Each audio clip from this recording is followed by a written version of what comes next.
I think that yes, you could argue that they're dealing with the pandemic the best they can, but I would argue that they could deal with it better. Hi, my name is Mathilde. I'm here with Great British Mag, which is a digital magazine that covers everything you need to know about living and studying in the UK. You can also find me over at Mathilde Maltesers on YouTube and at Mathilde Klitgaard on Instagram. Today I'm gonna spill the tea on what it's really like being a student in a pandemic in the UK. So first of all, I'm from Denmark and I've come to Manchester to study at the University of Manchester. I study neuroscience and psychology and I'm in my second year. Basically in the UK we've had periods of intense national lockdowns and we went through this weird tier system where basically the higher rate of COVID you had, the more restrictions you had. First, let's talk about the onlineness of it all. Depending on what you're studying or what you're going to study, everything more or less is going to be online. When it's not lockdown, they did attempt to have in-person teaching, but it differs from university to university, when and how much. So studying online also means that the lecturers have added a lot of content for no reason. Normally a lecture would take me about an hour and now it takes me 3. So it's very easy to get behind and feel very overwhelmed with everything. Some lecturers don't even record a new lecture, they just reuse the same one from last year. Which kind of just feels like they don't really care, and that's just a general vibe, to be honest. And also, when you email lectures, etc., a lot of unis state that they only have to answer you within 3 days. And a lot of lecturers are really bad at checking their emails. It's just really annoying when you have a burning question and you don't really have the time to wait 3 days for an answer. And it's not like you can just ask them after the lecture because a lot of the time they're not live. The one benefit with exams, which I've just had, is that we've had them open book, so that might make it a little bit easier, but I would say that they're still just as hard, to be honest.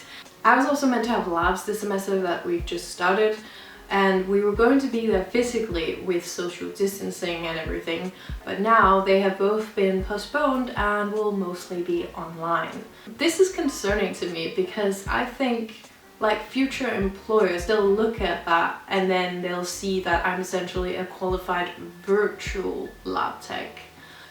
Nevertheless, the uni have stated that employers will kind of judge this generation's circumstances fairly, but in the long term it just seems like it's going to be a disadvantage.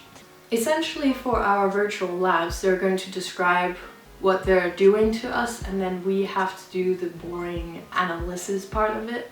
But the fact of the matter is that you learn differently with your hands rather than seeing or reading something. I would know, studying neuroscience. But I mean, what else are they meant to do? Unless you're studying medicine, it's not certain that you will get your practical education. Even though I know that the unis actually did push for other scientific programs to be included in who would be allowed in labs. So yeah, I blame the government.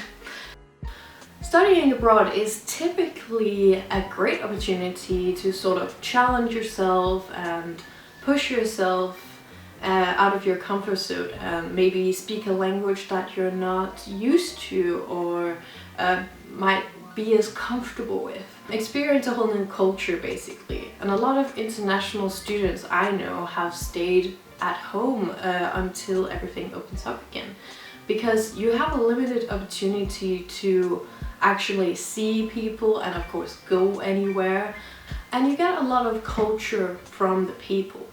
That being said, I also know people who have taken the opportunity to sort of travel the country a little bit whenever they have a spare weekend, for example, which would be awesome to do, but then again, you should probably follow restricted travel rules and so forth. There's pros and cons really, but also there's different circumstances. So if you're a first year, it's likely that you would stay in halls, which is essentially that you get randomly put together with a group of people, a lot of Brits, and you can sort of experience the culture that way because you will then be a bubble living with these people. Even if you're not a first year, you can still stay in halls if you don't know anyone that you could live with. But also you have to keep in mind that it is a random mix of people, so you don't know who you're going to end up with. And if you're going to live with them and be around them for almost 24/7, it might be a factor to consider. If you don't like them, it's not as easy to sort of rely on maybe your course mates and hang out with them a bit more. So if you're staying in halls, you might get more of a sense of the study abroad experience, even though it is a pandemic. But you have to keep in mind the factors of like, is it worth going abroad when most of your time is spent indoors, not actually going anywhere? And it's not exactly like it's easy to find a study space either, unless of course you're completely satisfied with your desk. Like, you can book library spaces in my case, but you have to do it like days in advance, and obviously a lot of the time the weather isn't the best, so you can't necessarily go and sit outside somewhere. I'd recommend making the most of your desk, and maybe if you have a different room in your house or accommodation available to you, you can utilize that space. So being an international student, you probably want to bring items from home. For example, I bring a special sauce that we only have in Denmark, and it makes me feel a little bit less homesick.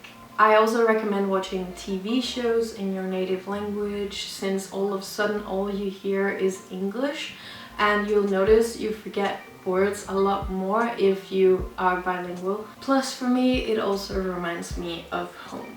If you're first coming to the UK in a pandemic, it can feel isolating, and it's easier to get more homesick and maybe feel a bit depressed and lonely, and I get it.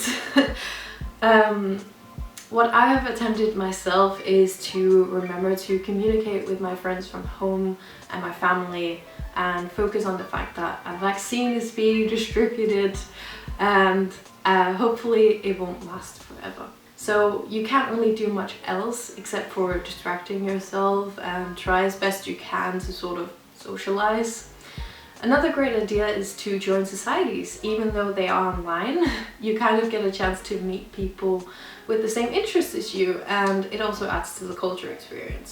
They host online events, and I'm in societies myself, and they're very fun. You get to have more like normal conversations rather than just uni stuff. Plus, if you join the committee, it looks good on your CV. So, my university is part of the Russell Group universities, and it's basically universities that are held to a higher standard. Therefore, they cannot give a disadvantage policy, which essentially means that even though we've gone into another lockdown and it's really hard to keep up with things, we're still held to the same standards that we were if our lectures had been going on all along as normal, etc. They've done very tiny things like, oh, if you normally got this certain grade and the grade you got now is lower than that, then we can put you up 1%. So this could be useful in certain cases, but lockdown also affected us last year. Other than that, there's been a lot of protests, and particularly in Manchester, those who live in halls have had a rent reduction because a lot of people weren't actually living there. And also it's not really the best circumstances to live in. There's been like endless signatures and petitions trying to get the government to reimburse tuition fee, at least a percentage anyway. It's even been discussed in Parliament, but has anything happened? No, because they like their money. But what can we give you? Pledges. What should you do if your mental health is struggling? Watch sock folding videos. I mean, it's really just not good enough. I think that yes, you could argue that they're dealing with the pandemic the best they can, but I would argue that they could deal with it better. My particular university make so much money every year, and it would not really disadvantage them to take better care of their students. Would I have deferred a year knowing all of this is a good question. I think personally, if I was first year deciding whether or not I wanted to go to uni, knowing that a pandemic was coming, I would have taken a gap year. I've had a gap year and I enjoyed it. There's a lot of things you can achieve in a year, even if that's just saving up some money so that you have more to rely on in the future. Plus, I've had the experience of being a first year in normal circumstances, and I would say that it's worth waiting for. On the other hand, I'm in second year, so I know people who have actually deferred their second year because of the pandemic. But personally, I would rather continue, mainly because I'm scared that I would forget everything. But of course, it's up to you if you would do the same.